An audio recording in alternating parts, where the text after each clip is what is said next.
Looking over the last 6 months or so, we've seen a bit of a shift in tactics that threat actors are using in the more widely publicized attacks.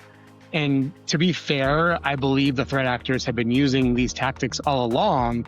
It's just that with the recent breaches of very large enterprises, these tactics are simply getting a lot more publicity than they have in the past. The human element will always be the weakest link in our cybersecurity chains. We as humans have a desire to help each other, and this is the fundamental trait that threat actors are exploiting during these attacks.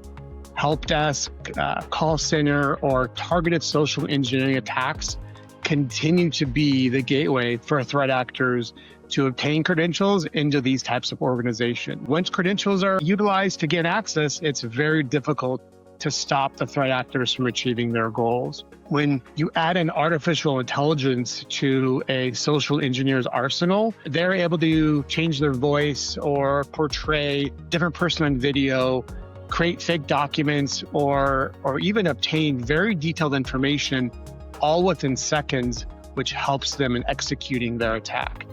We also know threat actors are using AI to automate from start to finish these types of social engineering attacks. And this ability gives nearly an unlimited capacity for threat actors to attempt large-scale attacks very easily. Remember, it only takes one human error to provide credentials to an attacker. And attackers that utilize AI greatly increase their odds of succeeding.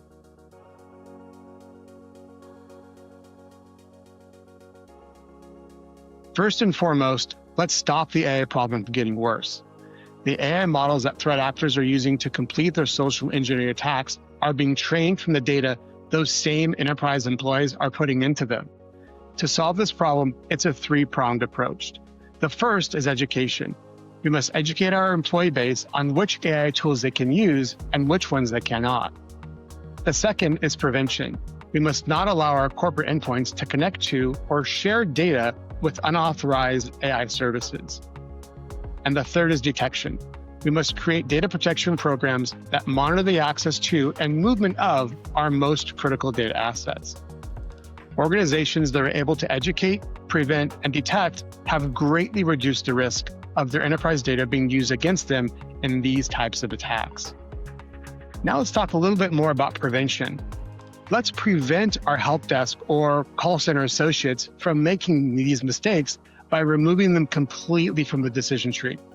The identity of callers can be verified systematically using strong identity verification solutions, ensuring threat actors are not provided credentials to enterprise systems, and real users are able to reset their passwords quickly and easily with minimal effort. Another prevention method is for our enterprise endpoints. Even if threat actors are able to gain credentials, they won't be able to use them, as only assets that contain enterprise issue certificates are able to authenticate.